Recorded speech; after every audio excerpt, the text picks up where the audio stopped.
요한복음이 모두 몇 장까지인지 아세요? 1장부터 21장까지 있습니다.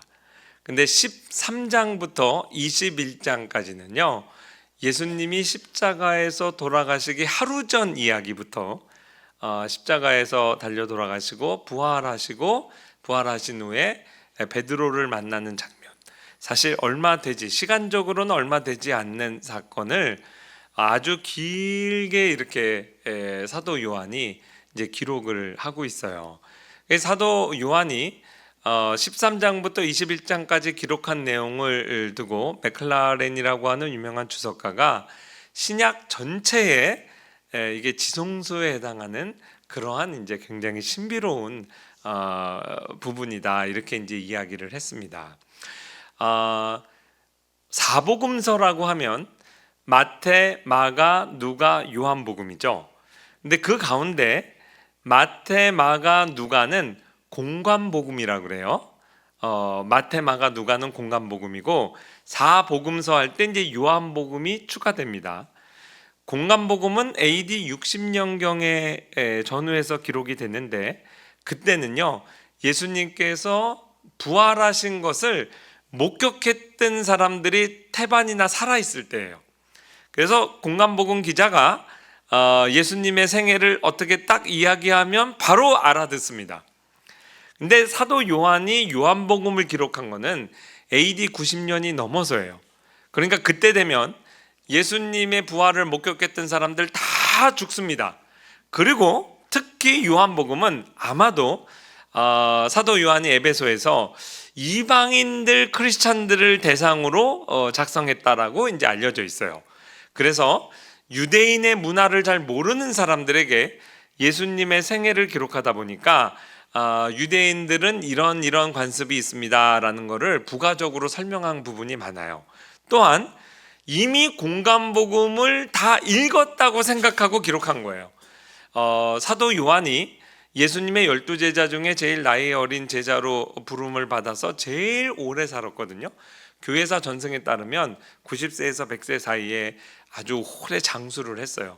그러니까 사도 요한이 돌아가실 무렵에는 이미 그 어떤 예수님의 제자도 남아있지 않았을 때예요. 근데 공관복음에는 없는 이야기들을 많이 사도 요한이 이야기하니까 성령께서 요한복음을 물론 기록하게 하셨지만 교회 쪽에서도 요한 선생님 돌아가시기 전에 예수님하고 있었던 이야기를 좀 다 남겨주세요, 이러한 교회 쪽에서의 또 바람도 있었다고 우리가 전해지고 있어요. 그래서 요한복음을 읽다 보면요, 공관복음에는 없는 내용들이 꽤 많이 있습니다. 만약에 오병이어 기적처럼 너무 유명한 사건이어서 겹쳐서 기록하는 경우가 있으면 공관복음에는 없는 내용이 무대 뒤의 이야기들이 요한복음에는 기록되어 있어요. 자, 13장 우리가 1절만 읽었는데요, 그 바로 다음에 보면 어떤 내용이 나오냐면 세족식 장면이 기록되어 있는데 공관복음엔 없습니다. 여러분, 세족식 우리 주일학교 아이들하고 이렇게 성경학교 때 가끔 하시나요? 저도 주일학교에만 20년 있었거든요. 그 개구장이 아이들도요, 선생님이 이제 발을 닦아주잖아요. 그럼 아이들이 처음에는 막 시시덕거리고 웃다가 갑자기 숙연해져요. 그 왜 그러냐면 발을 닦아주는, 씻어주는 선생님들이 울기 시작하거든. 왜 울겠어요? 예수님 생각하면서 울컥한 거죠. 그럼 이제 아이들은 선생님이 우니까, 특히 이제 여자아이들은 같이 따라 울기 시작하고, 지금 저희가 이제 생각을 해보고 또 이렇게 실천을 해보면 지금도 세족식 가슴이 울컥합니다. 이렇게 우리에게 주는 묵직한 은혜가 있어요. 근데 2000년 전에 이건 노예가 하는 일이었어요. 예수님께서 내일이면 십자가에서 달려 돌아가십니다. 말로만 유언하신 게 아니라 어떻게 해서든 몸으로 보여주고 싶었어요. 그래서 그 당시 종들이 하는 일을 수건을 두르고 제자들의 발을 씻깁니다. 그 당시에 제자들이 받아들이기 힘든 행동을 하신 거예요. 그러면서 교훈하시죠. 이 세상 나라는 가장 높은 지위에 있는 사람이 이렇게 아랫사람들을 다스리지만 천국은 완전히 다른 공동체야. 제일 높은 지위에 있는 사람이 제일 낮은 자리에 내려가서 발을 씻어주는 거야. 너희도 서로 그렇게 해야 돼. 그 교훈을 어떻게 평생 잊겠어요. 그렇게 몸소 보여주신 거죠. 이 세족식 요한복음에만 있다고 그랬죠. 그 다음에 겹치는 내용이지만 공간복음과는 조금 다른 시각에서 이후 일들을 이제 사도 요한이 기록합니다. 그 다음 장면이 예수님의 성만찬이죠. 최후의 만찬. 이 그림이 오리지널입니다. 레오나르도 다빈치가 이제 그린 그림이죠. 이 그림이 유명하죠. 최초의 뭐 원근법을 써서 그린 그림이다. 아니면 또 레오나르도 다빈치가 워낙 유명한 또 화가니까 이 그림도 이제 유명한 것으로 이제 알려져 있죠. 이 그림 이야기하기 전에 그 하나 좀 제가 상식적으로 알아두시면 좋겠다는 거 말씀드릴게요. 예수님의 12제자 중에 사도 요한을 여러분 특정할 수 있겠어요? 누굴 것 같아요? 이게 이제 그림이 좀 잘 흐려서 안 보이는데 예수님의 12제자 중에 자 대부분 다 턱수염이 있어요. 턱수염이 없는 사람이 사도 요한입니다. 예수님 바로 옆에 이렇게 있죠. 굉장히 여자처럼 그렸죠. 자, 지금 제 얘기를 듣고 이제 유럽 여행을 하거나 옛날 미술품들을 보실 때 생각을 하시면 도움이 될 거예요. 옛날 사람들은요, 남자 나이 20살 이하 미성년자는 미성년이라도 수염 있는 친구들 있잖아요. 무조건 수염 안 그립니다. 그리고 20살이 넘으면 그 사람이 실제 수염이 있든 없든 상관없어요. 그냥 다 수염을 그려요. 그거는 그 미성년자와 성년을 구분하는 표시였어요. 그래서 예수님의 12제자의 그림이나 조각상들 여러분 이렇게 보시면 수염 없는 사람이 사도 요한입니다. 사도 요한이 예수님의 제자가 되었을 때 대략 몇 살 정도 됐을까? 초등학교 6학년이나 중학교 1, 2학년 나이였습니다. 꽤 어리죠. 어떻게 그렇게 알 수 있냐면 예수님의 12제자 중에 수염이 없는 인물을 한 명 그리면 사도 요한이고요, 2명 그릴 때가 있어요. 그럴 때는 대부분 사도 요한의 형 누구예요? 야고보예요. 야고보도 미성년자로 그릴 때가 많아요. 자, 생각을 해보세요. 예수님이 최후 만찬 하실 때는 제자로 처음 제자들을 부른 다음에 3년이 지난 시점이거든요. 3년이 지난 시점에도 여전히 야고보가 미성년이었어요. 그런 그 야고보가 19살이라고 생각하면 16살 때 부름 받았죠. 야고보의 동생이 사도 요한입니다. 그러니까 요한의 나이가 더 어려지는 거죠. 가끔씩 예수님의 제자 중에 수염 없는 인물을 3명 그릴 때가 있어요. 그거는 학자들도 이견이 있습니다. 보통 요한과 야고보가 어리고 그 다음에 아마 안드레였을 것이다 라고 생각하는 사람이 있고, 또 아니다 다른 사람이다 이렇게 생각하기도 해요. 베드로가 나이 제일 많았습니다. 베드로는요, 예수님이 제자로 부르셨을 때 이미 결혼했어요. 그래서 이제 또 자기 택시로 얘기하면 개인 택시를 갖고 있었죠. 자기 배가 있었고, 나머지 제자들은 사도 요한네, 야고보네가 부자였어요. 갈릴리에도 사업체가 있고 예루살렘에도 사업체가 있어요. 우리로 비유하자면 저기 어디 완도에 사업체가 있고, 그 다음에 서울 가락시장 이런데 앞에 또 큰 아파트 같은데 이제 살고 있었던 거예요. 예수님이 십자가에서 요한에게 자기 어머니를 부탁하잖아요. 그래서 사도 요한이 어머니를 모시고 집으로 가니라 할 때 그 집이 갈릴리로 갔다는 게 아니라 예루살렘에 있는 그 집으로 간 거예요. 부자였습니다. 그래서 나머지 제자들은 사도 요한의 그 가업에 고용된 사람들이었어요. 아르바이트생들. 그런 이제 또 재밌는 이제 그 배경들이 좀 있거든요. 근데 이 사도 요한이 예수님과는 이종 사촌지간입니다. 그래서 사도 요한은 습관을 따라서 예수님하고 식사할 때 예수님 품에 의지해서 식사를 했어요. 근데 예수님 생각을 해보세요. 지금 30대 초시거든요. 그러니까 30대 성인 남자가 20대 성인 남자를 가슴에 이렇게 품고 식사한다는 거는 좀 징그럽잖아요. 근데 저도 이제 결혼하기 전부터 초등부 남자 6학년 반만 8년 교사를 했습니다. 전 청년인데 우리 6학년 남자친구들 어깨 동무하고 내 무릎에도 앉히고 뭐 그렇게 했어요. 그 정도 나이 차가 나기 때문에 또 가능한 겁니다. 그래서 이 얘기를 제가 왜 해야 되냐면 이 시대에 필요해요. 지난번 파리 올림픽 때 뭐 이렇게 동성애 코드로 레오나르도 다빈치 막 그림 읽고 그랬어요. 여기 보면 그래서 사도 요한을 굉장히 여성스럽게 그려놔서 그걸 좀 이상하게 또 해석하는 사람도 있어서 이건 좀 무식한 얘기다. 그렇게 이제 여러분도 상식적으로 알고 계시면 되겠어요.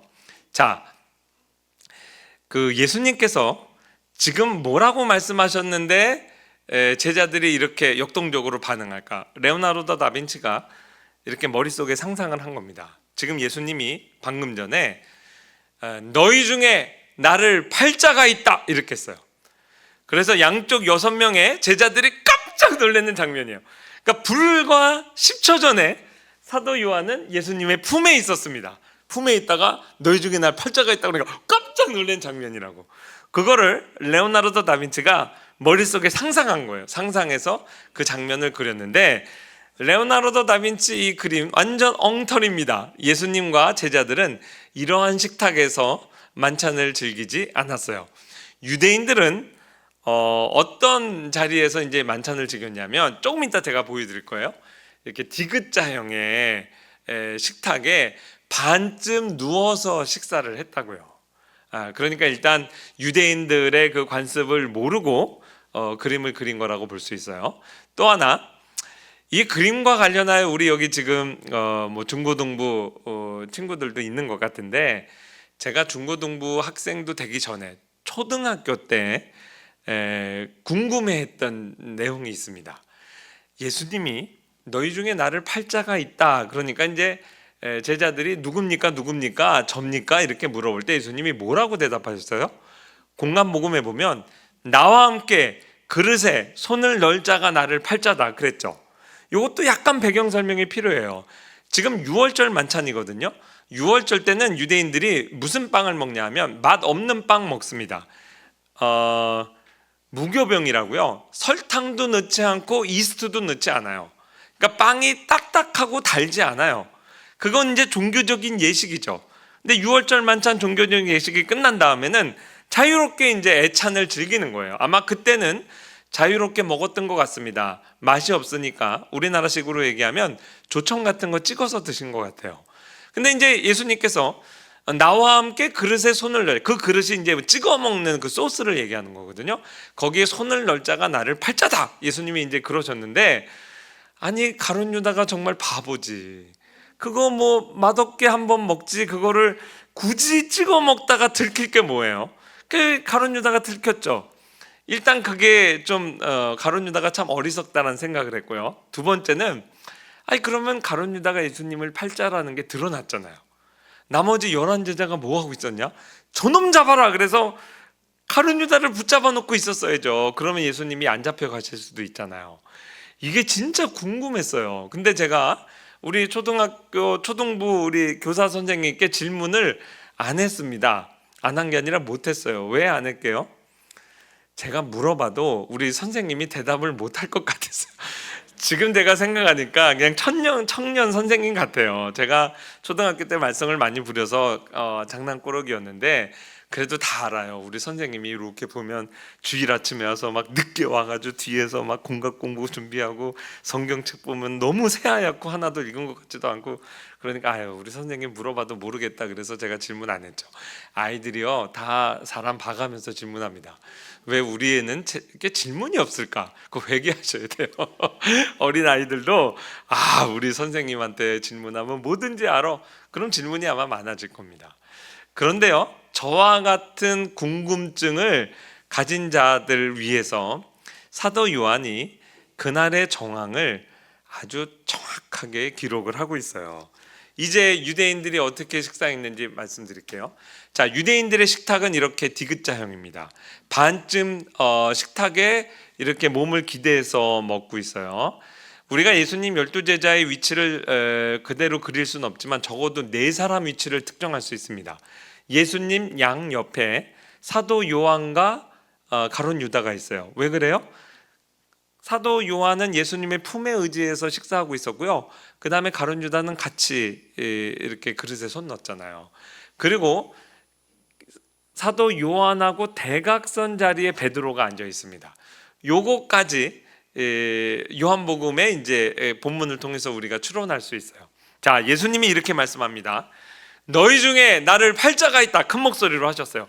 우왕좌왕합니다. 깜짝 놀라죠? 예수님 앞에 와서 접니까 할 때 예수님이 대답을 안 해요. 대답 안 하고 가만히 계십니다.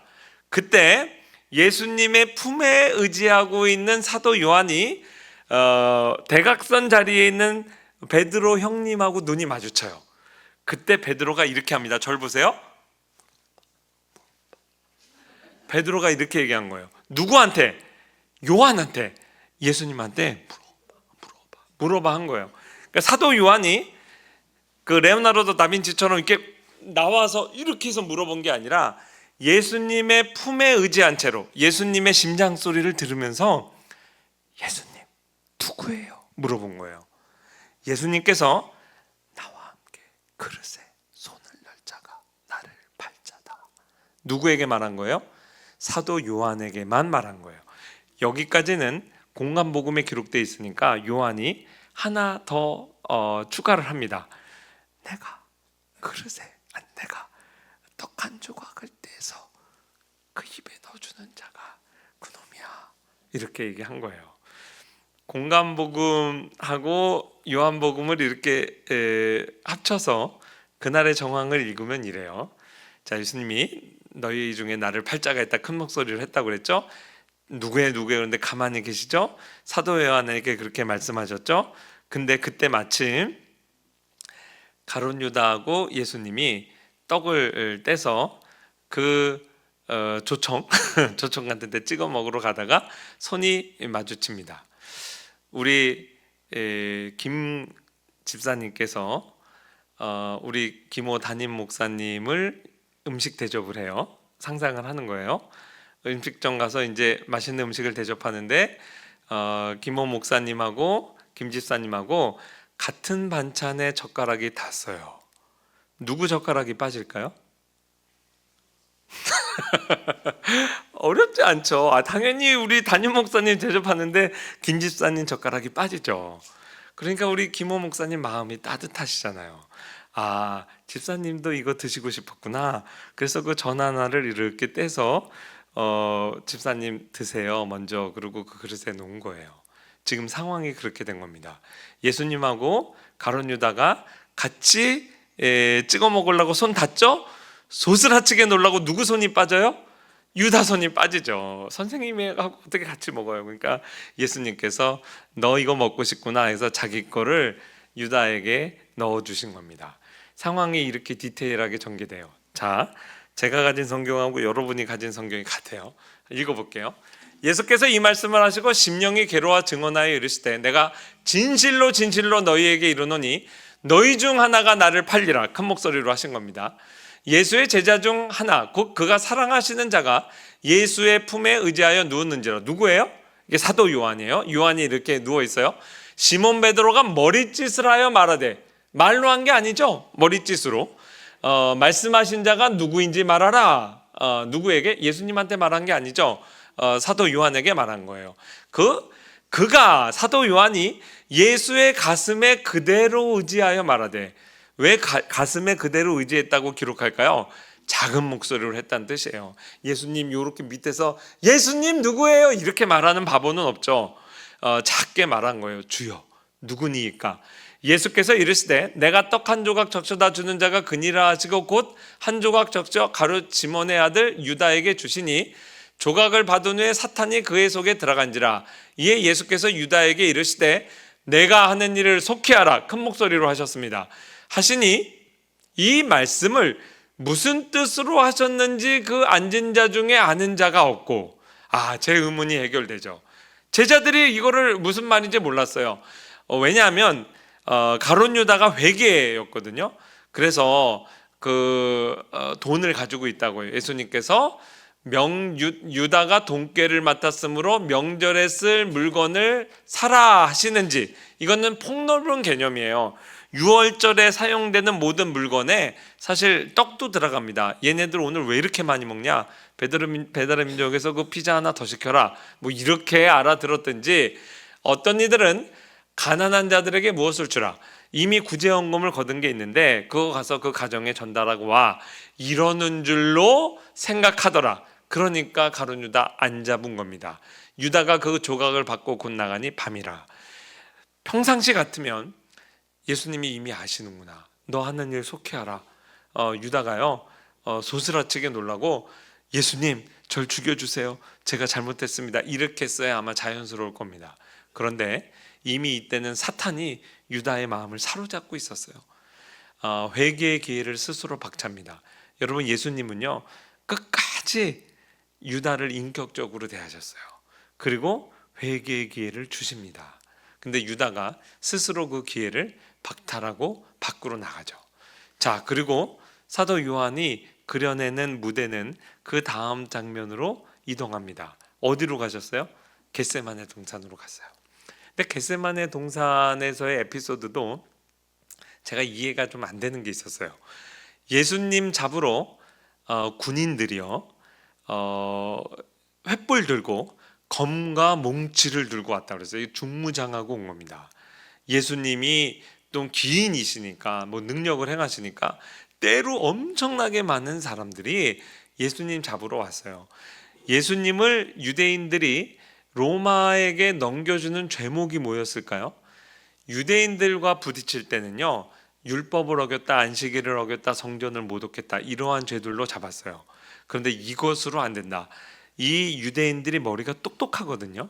어떻게 해서든 예수님을 로마에게 넘겨줘서 로마의 극형인 십자가형을 받도록 하는 것이 이들의 목표입니다. 왜냐하면 예수님이 죽은 다음에도 예수를 따르는 추종자들이 예수 운동을 일으키면 어떻게 해요? 그래서 아예 그 씨를 말리게 하기 위해서 예수를 나무에 다는 것이 굉장히 중요했습니다. 왜냐하면 신명기 말씀에 보면 나무에 달린 자마다 하나님께 저주를 받은 자니라 라는 말씀이 있어요. 그러니 예수가 십자가에 달리면 그는 하나님께 저주를 받았으니 하나님으로부터 온 선지자가 아니야, 이렇게 생각하면서 예수를 추종하던 운동이 스스로 해산되리라 생각한 거예요. 똑똑한 거죠. 어리석기도 합니다. 사도 바울이 그 내용을 그대로 가져오죠. 나무에 달린 자마다 저주를 받은 자라. 맞다. 예수 그리스도가 우리를 대신하여, 죄인을 대신하여 하나님이 죄인에게 쏟아부어 주시는 모든 저주를 다 대신 감당하셨다. 그래서 그 말씀이 성취된 것으로, 복음은 굉장히 역설적이잖아요. 그래도 어쨌든 유대인들은 그래서 십자가형에 처형시키려고 그 로마인들이 볼 때 제일 악한 죄로 건 거예요. 그게 뭐냐면 반란수괴죄입니다. 왕정 통치 시대에 이 예수가 내가 유대인의 왕이라고 그랬다, 이렇게 주장했다는 거예요.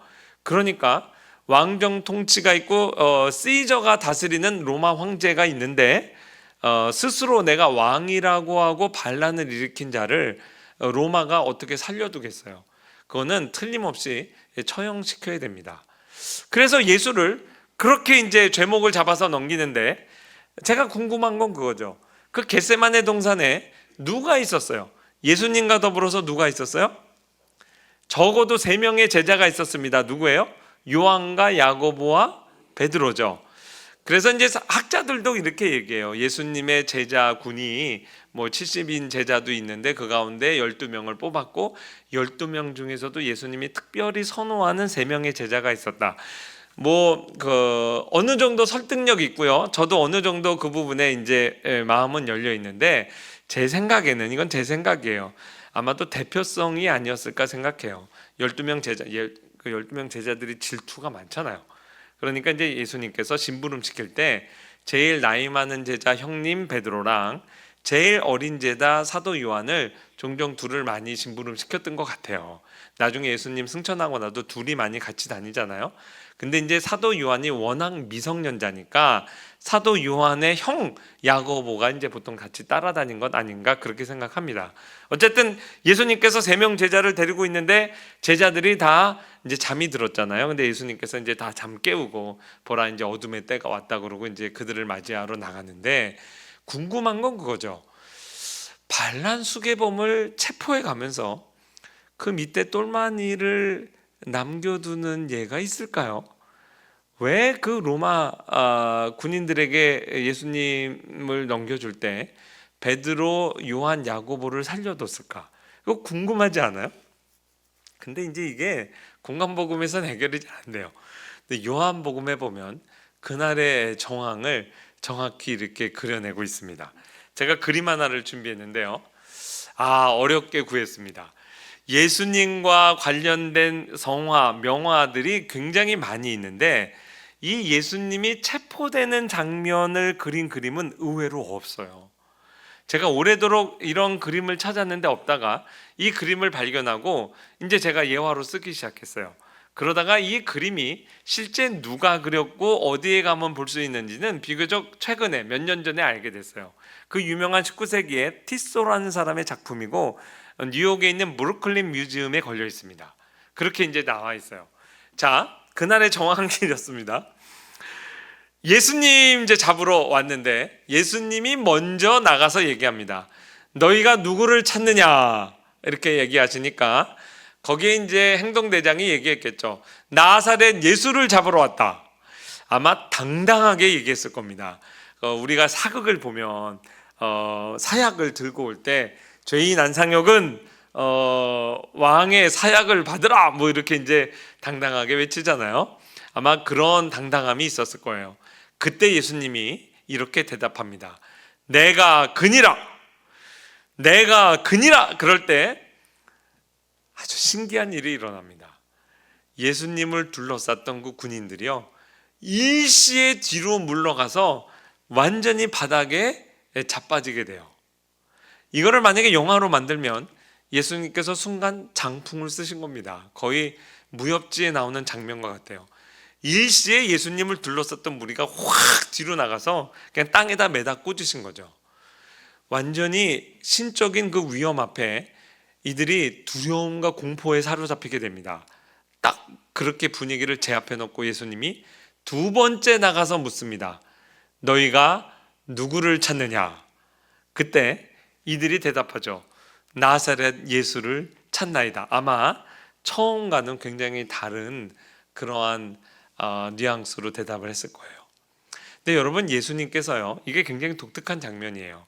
3년 공생의 사역을 하시는 동안에 한 번이라도 신적인 능력을 갖고 사람을 제압하시는 일이 있나요?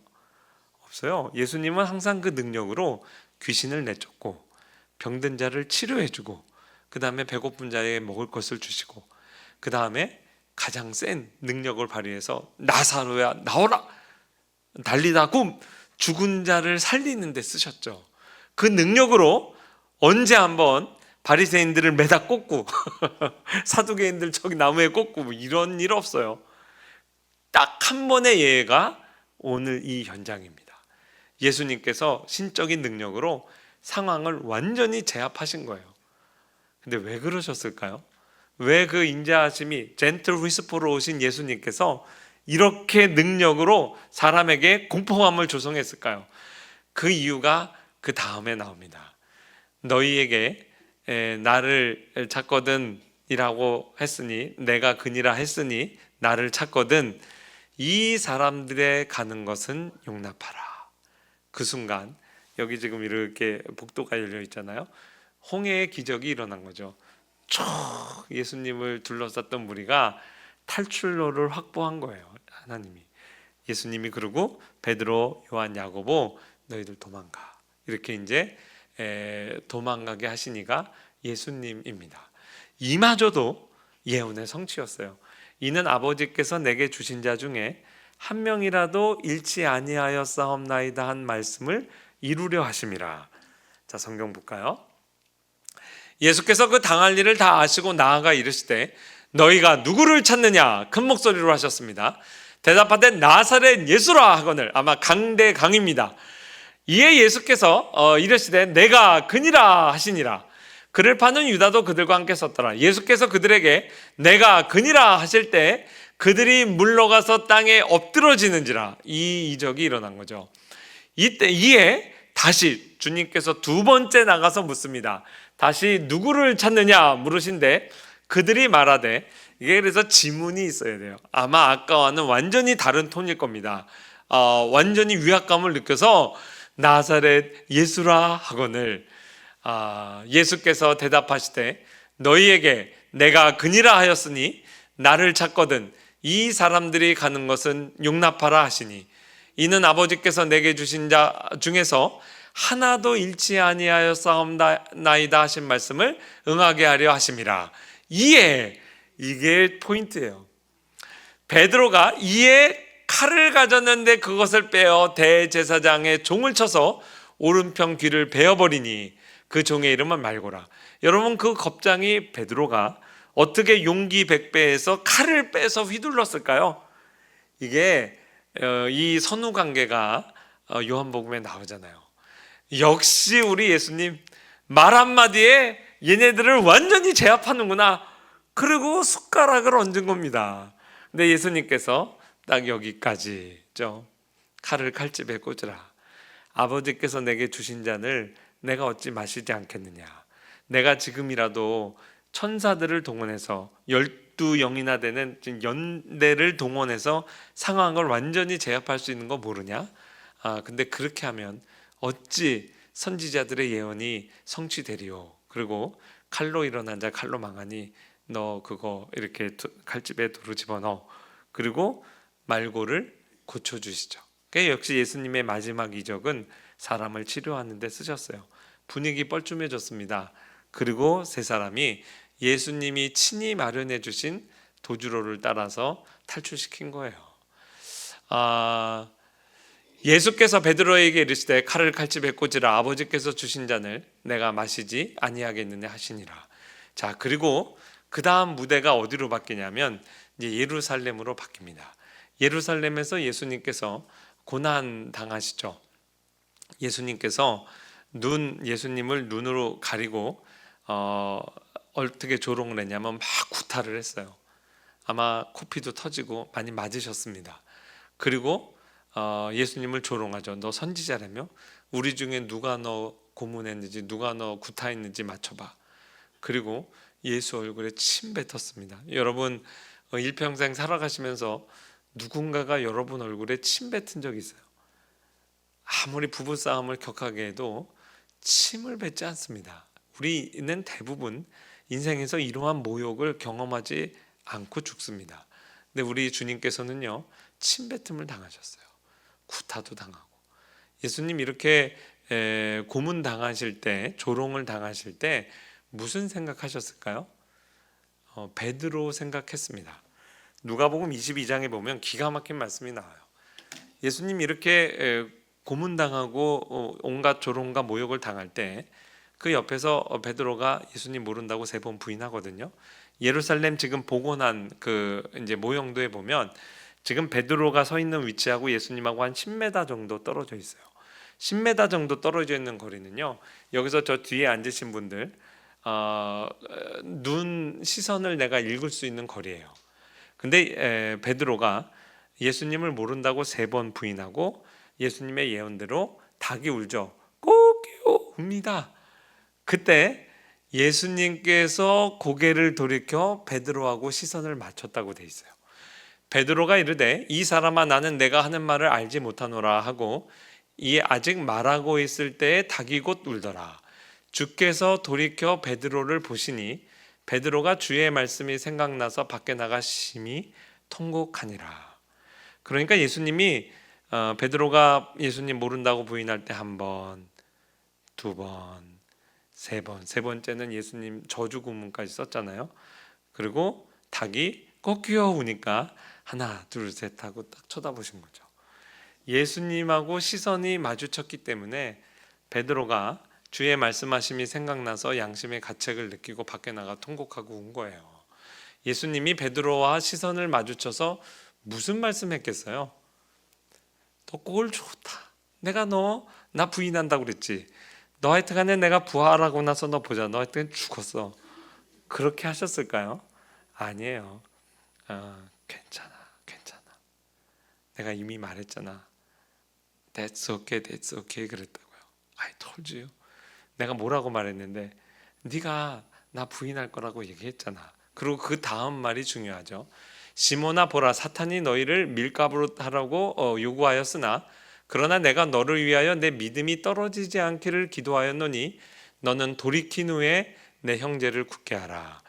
예수님께서는요, 베드로가 오히려 자기를 스스로를 용서하지 못할까, 그 믿음으로 하나님의 용서를 받아들이지 못하는 건 아닐까, 그걸 위해서 이미 기도하셨어요. 그리고 돌이킨 후에, 이거 회개했다는 거잖아요. 베드로만 예수님 배반했습니까? 다른 제자들도 다 예수님 버리고 도망갔잖아요. 네가 먼저 돌이킨 다음에 내 형제를 굳게 하라. 그 사명까지 주셨죠. 근데 이제 베드로가 스스로를 용서 못했던 것 같습니다. 사실 예수님을 만났어요. 부활의 주님을 만났다고요. 그 예수님께 대한 정말 사랑, 그런 마음 변치 않았죠. 그러나 왜 베드로가 요한복음 21장에 보면 이제 낙향해서 나는 물고기 잡으러 가노라 하고 갈릴리로 내려가잖아요. 물론 예수님께서 갈릴리에서 내가 너를 기다리겠다라고 말씀하셨어요. 근데 만약에 예수님의 그 말씀을 기억하고 그것 때문에 내려갔다고 하면 아마도 성경 기자가 나는 물고기 잡으러 가노라 라고 기록 안 했을 겁니다. 베드로가 나는 물고기 잡으러 가노라 라고 얘기한 데는 부활의 주님을 확실히 만나서 그걸 알고 있었지만 이제부터 예수님 나라의 천국 운동이 본격적으로 시작되잖아요. 내가 그 예수님을 모른다고 저주까지 하면서 부인을 했는데, 배교를 했는데 내가 어떻게 이 천국 운동의 또다시 리더가 되고 총무 역할을 할까?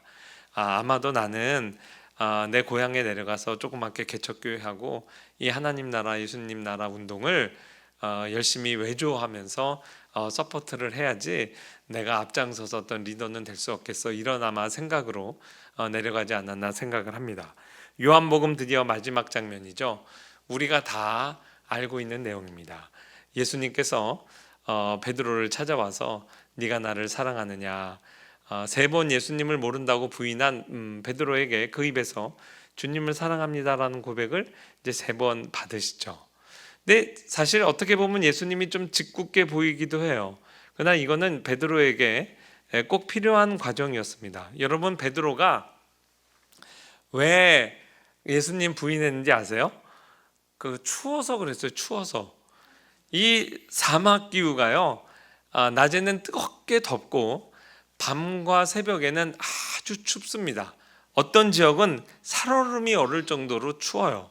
그래서 예수님 신문 받으실 때가 이제 한밤중이 되거든요.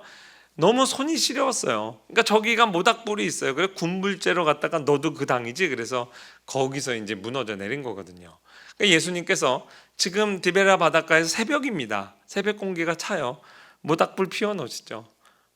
고기 잡은 거 갖고 와라. 그래서 구워주시면서 베드로가 아마 그 밤의 일을 모닥불 보면서 왜 생각을 안 했겠어요. 근데 베드로에게 네가 날 사랑하느냐 해서 사랑의 고백으로 베드로의 상처를 사실 이제 덮어주시잖아요. 이건 읽을 때마다 우리 마음이 울컥하죠. 근데 저는 교회사를 가르치고 있는 교수예요. 그래서 이제 초대교회에서도 가르치고 이 배교의 문제를 가르치는데, 여러분, 지난 2000년 동안 교회가요, 큰 박해가 있을 때마다 배교자를 어떻게 우리가 다시 교회로 받아들일 거의 문제를 두고 정말 치열하게 많이 고민했습니다. 우리나라도 예외가 아니죠. 교회가 신사참배 문제를 가결했잖아요. 다 주기철 목사님 같은 분만 있었던 게 아니에요. 교회가 우상숭배하자를 결의를 했다고요. 그러니 어떻게 해요? 회개해야 되잖아요. 그 초대교회 때도 마찬가지죠. 예수님 모른다고 배교했던 사람들을 어떻게 우리가 교회가 그냥 받아들일 수 있냐. 예수님을 안 믿겠다고 배교를 했기 때문에 예수님을 다시 믿는다는 그 믿음을 점검해야지 좋은 교회일수록 그거 하자고 운동했어요. 근데 이제 교회가 배교자들 그렇게 처리했다는 거를 저는 이제 알고 가르치잖아요. 그런 입장에서 본문을 읽으면요, 그 생각을 안 했을 때는 미처 생각하지 못했던 방면에서 제가 마음 울컥합니다. 은혜를 받아요. 그런 시각에서 보면 지금 예수님이 베드로의 손을 잡고 어디로 가야 되냐면 마태복음 16장 16절로 가야 돼요. 왜 마태복음 16장 16절로 갈까요? 거기서 베드로가 주는 그리스도시요 살아계신 하나님의 아들입니다 라고 고백했죠. 예수님이 너무 기뻐하셨죠. 내가 이 고백 위에, 이 반석 위에 내 교회를 세우리라. 교회의 기초가 주는 그리스도시요 살아계신 하나님의 아들입니다라는 이 베드로의 고백이에요. 그러니까 베드로가 그래서 유명해진 거 아니겠어요? 근데 그 베드로가 주는 그리스도시요 살아계신 하나님의 아들입니다라는 고백하고는 정반대, 나는 그 사람 모른다. 그 주님을 모른다고 배교한 거잖아요. 그러니 너 그때 나 믿는다고 얘기한 거 그거 진짜야? 그러면서 그 믿음의 고백으로 다시 가자. 이렇게 예수님이 데려가야 되는데 예수님이 안 그러시죠. 그렇게까지 잔인하지 않으셨어요. 예수님을 모른다고 부인하는 그 부인하는 현장에서도 베드로가 마음속에서 예수 그리스도를 그의 구주로 믿는 그 믿음이 진짜라는 것을 의심하지 않고 그거를 문제 삼지 않으셨습니다. 그 대신 사랑을 확인하셨어요. 이거는 정말 놀랍습니다. 사랑은요, 지금 막 결혼해서 가정을 이루는 부부만 내가 당신 사랑합니다 하고 사랑을 고백하는 그런 게 아니에요. 50년 같이 산 아주 숙성된 사랑을 하는 부부도요, 어제 결혼한 것처럼 내가 당신 사랑해 할 수 있는 게 사랑의 고백이에요. 2017년에 저희 아버지가 담도암으로 투병하시다가 요양원에 한 15일 계시고 돌아가셨는데요. 돌아가시기 한 2주 전쯤부터 어머니랑 대화하시면서 그렇게 사랑을 진하게 고백하는 거 제가 들었거든요. 얼마든지 성숙한 관계에서도 늘 할 수 있는 게 사랑의 고백입니다. 또 하나는 아까는 제가 좀 재밌게 말씀을 드렸지만 베드로가 정말 예수님을 모른다고 부인했던 이유는 죽음이 두려워서 그랬죠. 근데 여러분, 죽음보다 강한 게 사랑입니다. 불이 났어요. 어떤 여인이 불구덩이로 들어갑니다. 어린아이를 품에 안고 나와서 죽어요. 그래도요, 세상 사람들은요 하나도 그거를 이상한 행동으로 보지 않습니다. 내 목숨보다 사랑하는 존재가 내 자녀를 집안에 뒀기 때문에 죽을 줄 알면서도 그 길을 불구덩이 안으로 들어갈 수 있는 게 뭐 때문에 그럴까요? 사랑 때문에 그래요. 하나님께서 베드로에게 사랑을 이제 받으신 거죠. 그리고 나서 얼마 지나지 않아 정말 베드로는 십자가에 거꾸로 매달려 순교했습니다. 교회사를 전공하는 입장에서 저는 이 전승이 거의 확실하다고 믿어요. 베드로의 죽음이 유독 영광스러운 죽음이었다는 것을 교회사는 증언하고 있어요. 그리고 그게 요한복음 21장 본문에도 배어 있습니다. 예수님께서 베드로가 어떠한 죽음으로 하나님께 영광을 돌릴 것을 미리 알고 예고하셨잖아요. 근데 이 베드로가요, 그 겁쟁이 베드로가 정말 주님께 대한 사랑을 이제 지켜낼 수 있는 그 실력을 갖추게 된 것이죠. 근데 사람들이 베드로만 이렇게 멋지게 순교했는 줄 알죠? 나머지 제자들도 그렇습니다. 그 스테판 러크너라고요, 15세기에 이제 독일 쾰른 지역의 화가예요. 제가 이제 독일의 미켈란젤로다라고 이제 별명을 지어줬는데, 이 그 천주교 성당에 가면 이런 이제 우리나라 평풍과 같은, 거기에 이제 12컷 12사도의 순교라는 제목으로 중세시대 15세기에 이렇게 스테판 로크너가 그림을 그렸어요. 그러니까 초대교회 때부터 중세시대까지 흘러내려오는 전승을 따라서 예수님의 12제자가 최후에 어떻게 순교했는지를 그려냈는데, 사도 요한만 제외하고 나머지 전부 순교합니다. 베드로만 그렇게 순교한 게 아니에요. 여러분 보실 때 여기 거꾸로 십자가에 매달린 사람이 베드로입니다. 그 옆에 목베임 당한 사람이 사도 바울이에요. 바울은 왜 십자가에 안 달렸을까요? 로마 시민권이 있어서 그랬어요. 로마 시민권이 있는 로마 시민은요, 이렇게 비참하게 십자가에서 달려 죽지 못하도록 로마가 법으로 규정했어요. 그 고통스럽게 죽이지 말고 목을 쳐서 간단히 죽여라. 고통을 짧게 해주겠다는 거죠. X자형 십자가 안드레 십자가입니다. 안드레예요. 그 옆에 이제 도미티안 황제 때 끓는 가마솥형을 받았는데 어떻게 해서든 거기 살아남았어요.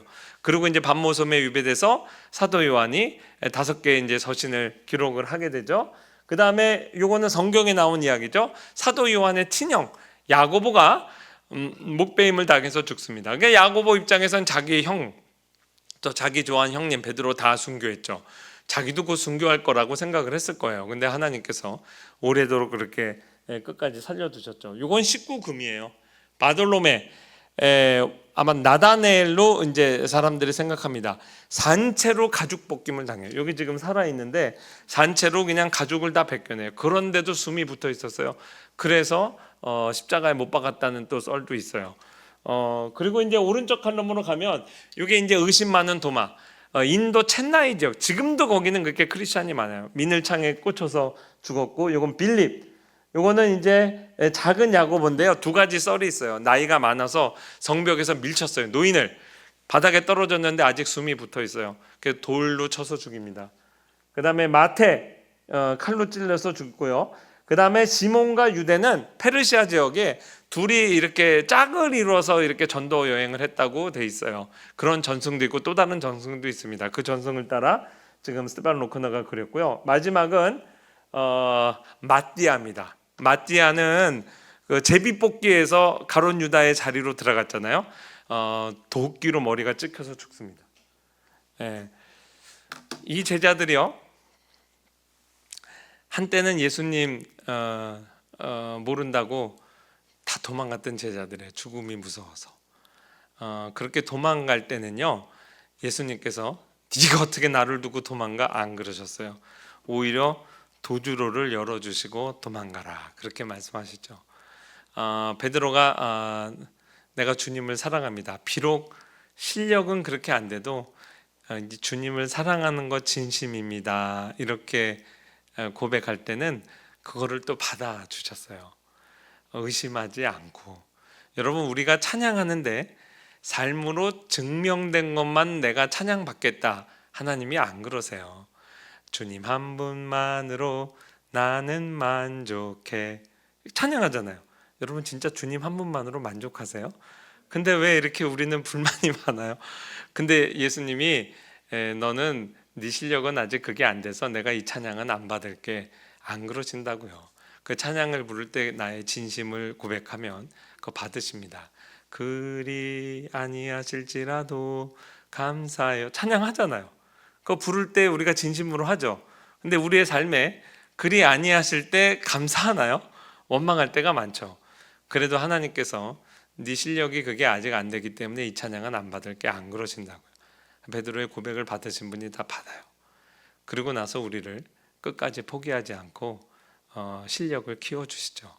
그래서 어느 무르익어서 베드로가 난 거꾸로 십자가에 달릴게요 그럴 때는 그거 굳이 안 말리세요. 그래서 그거를 또 받아주십니다.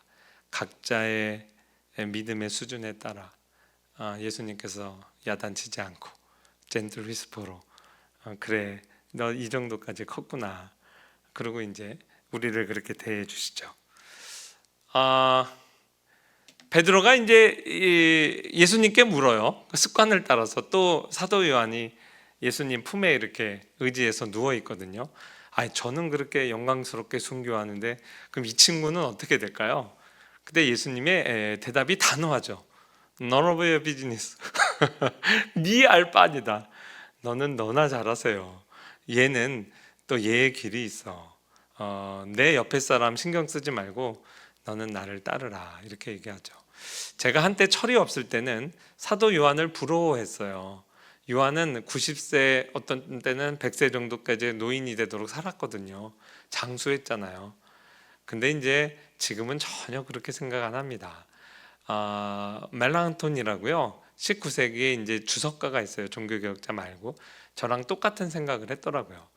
여러분 사도 요한은요 자기도 순교할 줄 알았어요. 왜냐하면 예수님 앞에 자기 엄마와 더불어 나왔을 때 한 사람은 좌의정 한 사람은 우의정 시켜주세요. 그럴 때 예수님께서 너희가 무엇을 구하는지 모르고 구한다. 과연 내가 마시는 잔을 마시겠느냐 할 때 이들이 마실 수 있나이다 그랬어요. 그때 예수님이 뭐라 그러셨어요? 너희가 과연 마시려니와 그랬어요. 너희라 그랬다고. 그 목베임을 당한 야고보만 마실 거야 안 그러고 요한도 마실 거라 그랬어요. 그러니까 요한이 처음에는 우리 형처럼 또 베드로 형님처럼 자기도 목베여서 죽임 당할 줄 알았겠죠. 십자가에 달리듯. 근데 하나님이 왜 그런지 자기는 살려줬어요. 다른 제자들 다 죽습니다. 그 순교하는 거 다 지켜봐야 돼요. 자기가 열심히 목양했던 사랑하는 이 예를 들어 세소망교회 교인들이 다 원형 경기장에서 짐승에 뜯기는 거를 담임 목사로서 김호 목사님이 보는 거예요. 그 행복했겠습니까? 나도 순교하길 원하지. 근데 그때도 하나님이 나에겐 순교의 기회를 안 주는 거예요. 그리고 신천지 같은 이단이 일어나가지고 이제 막 시작된 교회들을 막 괴롭힙니다. 너무 가슴이 아파요. 여러분 그 긴 세월에 산전수전 겪으면서 이 모든 고난들을 감내하고 교회를 지키는 것, 이것 또한 요한에게 맡겨진 고난의 잔이었어요. 하나님께서 각자에게 맡겨주시는 소명과 또 고난의 잔이 다릅니다. 그러나 공통적으로 할 일은 주님 바라보며 따라가는 거죠. 켈빈이요 이 본문 말씀을 주의하면서 이렇게 얘기했어요. 현재 우리는 그리스도와 상당히 멀리 떨어져 있다고 생각한다. 그러나 그분께서는 지금 우리를 바라보고 계심을 우리는 알아야만 한다. 예수님은 현재 세상에 있는 자기 사람들을 사랑하신다. 500년 전에 한 말입니다. 이 말씀은 500년이 지난 지금 우리 세소망교회 교인들에게도 그대로 우리에게도 적용되는 말씀이에요. 여러분 예수님이 우리를 끝까지 사랑하시지 않았다면 이 자리에 앉아있을 분은 아무도 없다고 생각합니다. 그리고 각자 믿음의 수준에 따라 주님께서 대하시는 것이 다 다르죠. 그런데 결국은 이제 성장시키시는 거예요. 본문을 여기까지 오늘 주의하고 마치고요. 제 이야기 잠깐 좀 해드릴게요. 우리 지금 학교 섬기는 이야기를 좀 해드릴게요. 예수님에게도 예수님 제자들이 있었고 저에게도 하나님께서 많은 제자들을 또 맡기셨습니다. 이 제자들에게 하나님의 예수님의 끝까지 사랑을 어떻게 가르치고 또 이렇게 경험하게 할까? 신학 수업뿐 아니라 이제 저희가 합심 기도회를 인도하면서 저 옆에 이제 제 기도 노트인데요. 전교생을 MDB 학생들 다 만났어요. 1년에 한 차례씩 다 만납니다. 2시간씩 면담하면서 기도 제목을 받고 또 학교에서 가르치는 개혁주의 전통의 정수를 좀 나누는 시간을 가져요. 그리고 뭐 만날 때마다 같이 식사를 하든 간식을 먹든 풍성하게 같이 교제를 합니다. 그리고 이제 한 학기에 3번씩 합심 기도회를 인도해요. 오늘 같이 오시지 못했지만 이제 부속실 목사님이 이렇게 이제 기도 파워포인트 이제 이렇게 만들어 주셨어요. 기도회 인도할 때마다 어저께 묵상했었죠. 누군가를 위해서 기도하는 건 시체를 끌어안고 하는 기도와 같다. 그 사람의 삶의 정황 안으로 들어가서 끌어안고 이제 차라리 내 생명을 취하시고 이 친구를 살려주세요. 이런 자세로 기도하는 거죠. 그러면서 이제 지금 1학년 학우들입니다. 기도를 인도할 때 공개 기도 제목을 3개씩 받는데 그거를 읽는 데만도 40분 걸리더라고요. 그래서 일일이 다 기도 못 하고요. 예를 들면 권영찬 전도사님, 김현별 전도사님 삶을 살아가는 가운데 맞닥뜨리는 모든 제가 노안이어서 잘 안 보여. 은혜 의식을 가지고 주님께 대한 뭐 찬양과 감사로 이겨낼 수 있기를 기도합니다. 그러면 전교생이 아멘 그러는 거예요. 그러면 적어도 그 순간만큼은 이 학우의 기도 제목 중에 자기가 고른 제일 절박한 기도 제목을 두고 우리가 다 함께 기도하는 거죠. 그 한 번 아멘하는 짧은 시간이지만 그래도 그 굉장히 임팩트가 있습니다. 이 김현별 전도사님은 앞으로도 이 기록이 안 깨질 것 같은데 지금 대학원생이거든요. 19살이에요. 오, 어떻게 19살이 대학원생이 됐지? 중학교 3년 과정을 1년 검정고시로 통과하고 고등학교 3년 과정을 또 1년 검정고시로 통과하고 그리고 이제 지금 1학년으로 다니고 있어요. 10대의 마지막을 보내고 있습니다. 이런 식으로 이제 기도를 하고요. 이제 기도 제목 받으러 뭐 어떤 학생 갑자기 입원해서 가서 이제 제가 기도 제목도 받고 그 다음에 우리 합진 총회에 소속된 교회 중에 100명 이하의 작은 교회가 한 800교회나 돼요. 근데 이제 그 교회들은 제가 이제 교회 이름으로 1만 원을 후원하겠다 그러면 제가 찾아갑니다. 뭐 1만 원 후원을 받기 위해 10만 원 그렇게 KTX 끊고 부산도 제 제자교회 다녀왔어요. 펀드레이징 하는 거를 핑계 삼아서 그 현장하고 클래스를 이제 연결하는 거죠. 그래서 우리 학우들이 내가 졸업하고 김호 목사님처럼 이렇게 교회를 섬기는 모습 그거를 보기만 해도 그게 굉장히 도전이 되거든요. 근데 이제 이렇게 가난한 교회들 작은 교회들을 방문한다 하니까 우리 합신에 사랑이 많잖아요. 우리 선배들이 저렇게 책을 많이 기증해 주셨어요. 그래서 책 선물도 가져가고 또 어떤 분들이 후원금을 주셔서 또 한 20만 원씩 후원금도 가지고 가요. 가서 수요예배 보통 수요일 날 많이 가는데 설교 시키면 설교하고 설교가 없는 10명 이하의 교회들도 많아요. 제가 지난주까지 46곳 지금까지 다녀왔거든요. 1년에 50개 정도 가면 한 200개 교회를 다닐 것 같습니다. 근데 이제 가서 맛있는 식사 대접하고 이제 교제하면서 그 교회의 기도 제목을 받아오는 거죠. 46개 기도 제목 받아온 교회 중에 한 교회만 마지막으로 좀 소개하고 우리 좀 기도하고 마칠 텐데요. 보성 화평교회라고 제가 이제 화평교회 사역할 때 같이 사역했던 제가 아주 저희 형의 친구예요. 그리고 저 사모는 우리 성진 엄마 그 중학교 때 친구예요. 그러니까 저희가 사실 둘을 소개시킨 거나 다름이 없어요. 근데 이제 부교육제 생활 하다가 보성에 내려갔어요. 근데 보성에 내려갔는데 여러분이 이분은 몰라도 아마 2년 전 이러한 사건이 있었다는 거 어렴풋이 기억할 겁니다. 78세 되신 노인 할아버지가 운전을 하는데 졸음 운전을 하신 거예요. 급발진을 주장했지만 졸음 운전이었어요. 그 브레이크를 잡지 않는 상태로 그대로 버스 정류장을 덮쳤거든요. 근데 거기 고위 여학생이 버스 기다리고 있었어요. 그 여학생 이름이 다희이고요. 우리 윤태영 목사님의 막내 딸입니다. 그래서 그 자리에서 즉사를 했는데 뭐 뼈도 막 다 튀어나오고 너무 끔찍했어요. 사모님이 이제 그걸 가서 시신을 수습한 거를 보고 너무 충격을 받기도 하고 너무 가슴 아프죠. 그게 이제 2년 전 있었던 사건인데요. 이제 올 초에 제가 다녀왔거든요. 2년 전 일인데도 부모님이 너무 마음이 아프니까 그 사택이 이제 아파트가 있는데 거기 가면 딸 생각이 나서 그 집을 안 들어가고 저 허름한 저 예배당에서 2년째 생활하고 있습니다. 지금도. 그러니까 그 슬픔을 사실 이기지 못하는 거예요. 저희도 뭐 가서 많이 울었죠. 1주년이 작년 11월 돼서 1주년이 됐는데 우리 다이를 좀 우리 추모하면서 좀 기념하자 해서 친구들한테 카톡으로 여기 집에 오면 다이 물품도 좀 놓고 다이 얘기하면서 뭐 크래프트도 하고 그래서 맥시멈 친구 50명 올 거 생각하고 텀블러하고 선물을 준비했대요. 몇 명 온지 아세요? 300명이 왔어요. 전교생이 다 찾아왔습니다. 그렇게 이제 친구 관계도 좋고 밝은 아이였는데 하나님이 그렇게 고난 가운데 이제 데려가셨죠.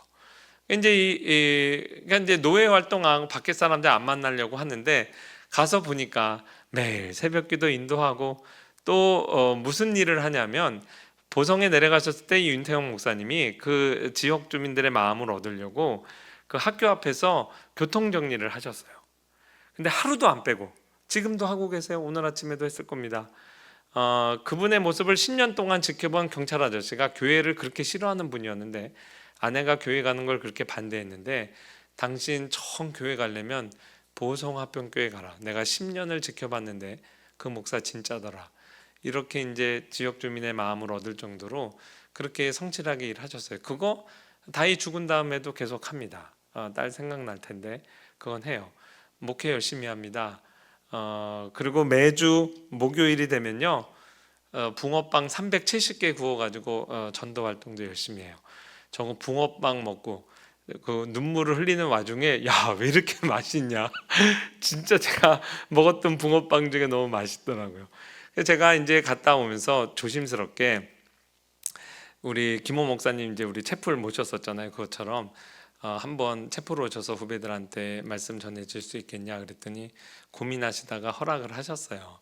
근데 그때까지는 이제 기대를 안 했는데 그 전날 사모님까지 다 올라와서 붕어빵 기계 다 들고 와서 전체 수백 개 구워서 우리 성진 엄마랑 구웠어요. 그래가지고 전교생 우리 2개씩 다 먹였습니다. 보성화평교회 기도 제목: 내 아픔을 벗어나 성도를 먹이는 힘을 주옵소서. 물질을 넘어 주님을 줄 수 있게 하옵소서. 그럼 우리 전교생이 또 다 아멘 그랬습니다. 우리 교회에서 중고등부 때부터 청년부 때부터 다 자랐어요. 다 우리가 서로 노는 거 좋아하고 그때는 이렇게까지 훌륭한 목사님인 줄 몰랐었습니다. 예수님의 그 끝까지 사랑이 사람을 이렇게 성숙시키는 거예요. 자기 소명의 현장에서 안 그래도 개척교회 힘들잖아요. 근데 하나님이 고난을 허락하십니다.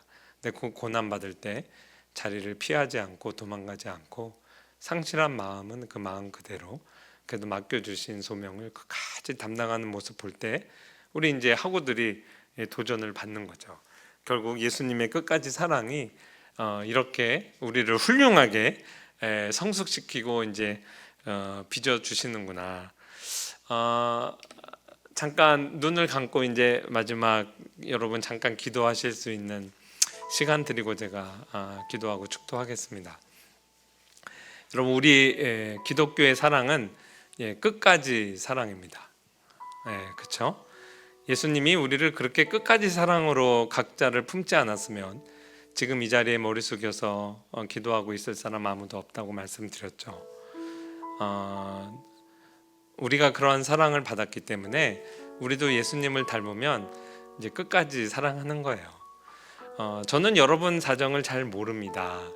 근데 혹시라도 내가 그동안 정말 열심히 이렇게 사랑했는데 너무 지치고 힘듭니다.